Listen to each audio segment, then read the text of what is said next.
I know we're toward the end of your day, so hopefully this presentation will be good. I'm not going to go into sales techniques or any of the other pieces. We're actually going to try to give you guys some perspective from a partner, right? From something of value. So apparently you guys have had a good day. It's what Troy said. The fact there's still people here at 3:45 or 3:15 now makes it a little bit true. But from a selling standpoint, I put this up there because, whether it's real life or in movies or in television shows, you're always seeing people talking about, you got to hustle, you got to get out there, you got to work it. And what do they always say? What do you always focus on doing? Come on. Always be closing, right? ABCs. Maybe. That's great, but what's your approach? Because your approach can't just be, we're just going to call and call. It can be call and call and call, and you're going to find the right fit. It's not about you guys. It's not about the teams. It's not about what you're selling. It's obvious, but it's not. It's all about delivering value and finding partners, having partnership. And that doesn't just mean value to your customer. It's also value to your organization. And I'll give you an example. We work with a lot of colleges. We work with a lot of pro teams. But what we're trying to do from a valuable side is, we're in the business of driving revenue too. We have to drive revenue to make an impact through cancer research and through programs. But you guys have no interest in working with us if we come out to you and say, hey, fund me. But you do have an interest in using your inventory and using other inventory to sell. And so we're approaching it because my background and my team's background is on the marketing agency side. So we're going to teams and saying, hey, you know about the Crucial Catch program at the NFL? Or you know about Hockey Fights Cancer? We will come and work with you all so you have your inventory and your assets packaged. And on the flip side, you can use some of our inventory and assets, Coaches versus Cancer, for example. So you have two strong brands that you can then take out to the marketplace and do something a little bit different. But that's just one example because it's also value inside the organization. I don't know what everyone in here does, but even if you're on the ticket sales side, you can drive value for the organization by bringing in integrated deals. Obviously, you know that, but I'm telling you, when it comes down to it, it's amazing that what we always hear from sports teams, man, send out a ticket link for us. It's a dirty secret. Most nonprofits can't sell tickets. It does not happen. Some nonprofits will be able to sell it, but even internally, it just doesn't work very well. Of course, there are obviously some exceptions to that rule. But overall, it's just not about you guys. It's always about understanding your partner. And I'm not telling you anything new, but the ability to listen and ask questions and get them to tell you what they want, and then creating a package that's customized or working with an outside organization to help you pull a different lever that may not have been there is something unique, and it's a differentiation from a value proposition for you guys. So it's all about delivering value. So an example of what we did for the NHL, when I walked in the door, we had worked with the NFL around Crucial Catch, but we had never put any emphasis on marketing for them whatsoever. We never brought them any ideas. It was always a handout. And so we've changed that.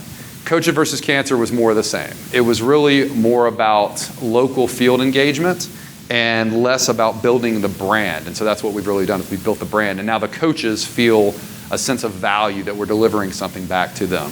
But for the NHL, the NHL had Hockey Fights Cancer. They're going in, they just finished their 19th season, I believe, on Hockey Fights Cancer. And what they were looking for, they had 5 incumbents. They couldn't tell a story. You had St. Jude, you had the Pancreatic Cancer Network, you've got Alex's Lemonade Stand. There's no story that you can package everything there behind philanthropic initiatives.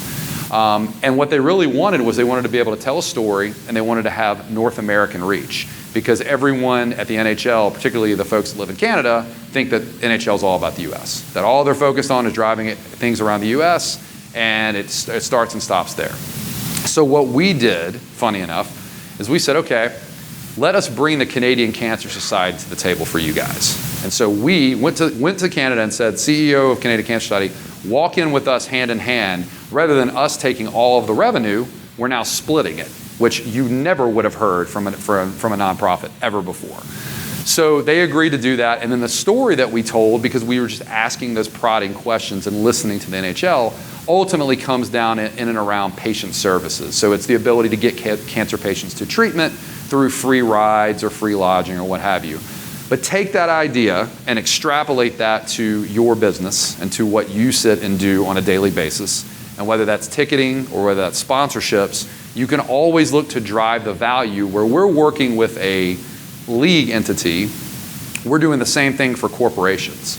Corporations have got, in a lot of cases, have got segmented philanthropy initiatives, right? So it's they're funding childhood cancer because there's obviously an impact that can be made there, or they're funding ALS because someone had a family member that was connected. So there's those reasons and that rationale as to why they're doing different things in the philanthropic space. But if you can focus it back on their business and how they can drive their business just by asking those questions. Again, it's not rocket science, but it is about knowing what the partner really wants. So if it's hospitality focused, get them something that's hospitality focused that doesn't necessarily benefit. It's going to benefit you in the long run because it's going to drive your revenue, but it may not impact directly with what you're working on. And it's just a different way of thinking about it. It's partnership centric. And a lot of people talk the talk, but they don't really walk the walk. So like I talked about, with the NHL, we had the ability to attack cancer from all angles for them. So right now their focus is this patient navigation with Hope Lodges, which is a free location for cancer patients to stay and a caregiver for the duration of their treatment. We have them in America, we have them in Canada as well. But as we continue to go down this partnership, we may move into prevention, we may move into research. It's going to really be dependent on what that year looks like for the NHL. And obviously for the AHL as well. We're working and we're starting to carve into other leagues, so USA Hockey, AHL, and we'll slowly, kind of build Hockey Fights Cancer. Because the other thing that they didn't want to talk about is they want Hockey Fights Cancer to be bigger than November, because obviously cancer fighting doesn't stop in November only. So in order to do that, we've got to start to knock down other leagues as well as extending the time frame and the promotion of that merchandise, which is when I talk about bringing some of our assets to bear, we're not going to hold back on something like that from a social, from a digital, from the 1.5 million volunteers that we have. So you just got to find that sweet spot in the partnership. A couple of good examples in terms of that organic tie to the business. One, you think about, and again, sometimes these deals are going to be, the rights fees are just going to be astronomical. But the one with the PGA Tour and Discovery, you talk about understanding what your partner wants. The Tour certainly wants to make it more global. Well, Discovery's right in that wheelhouse. So that's a great marriage, and that's a match made in heaven for both the Tour and for Discovery. Will it work out in the long run? Who knows? But in terms of signing that right, that's a breakthrough, big time breakthrough. And the reason it's done is because they did it through a partnership-centric lens. The same thing with AT&T and esports. AT&T, everybody's trying to figure out what's the hot thing. How are you going to crack through esports? Esports is the next big thing. But how are you going to target, how are you really going to endemically activate around esports? Is it with the manufacturers? Is it with the folks playing? Is it with the fans? Well, at least AT&T is taking it to the arena, and so now they're going to offer their 5G capabilities, and they'll continue to improve some of those pieces down the road.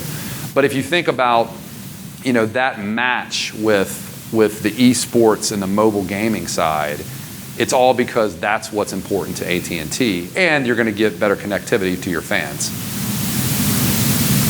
So that's my 6-slide presentation to talk about partnerships as across the board. Where do you go from here? I really wanted to open it up because it's not a talking head. I wanted to use the time if you guys want to brainstorm with stuff, if you have ideas of partners, maybe there's opportunities for us to provide assets for you guys, not as a sales pitch, but to provide assets to you guys to help drive revenue. I'm not sure where exactly you want to go, but I do know that the partnership-centric mindset and that using that as the landscape is the way to go, because it's working both on the sports side for us as well as the corporate side. Any thoughts? Am I off? Coming from a sponsor side, that's what I see. But from you guys' seats, you might say there's no value there. I'm curious if you guys think I'm on the right track, off the right track, or if any of that stuff would be helpful from a brainstorm perspective.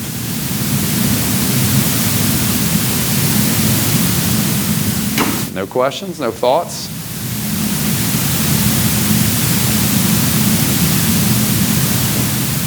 All right. Thanks, guys.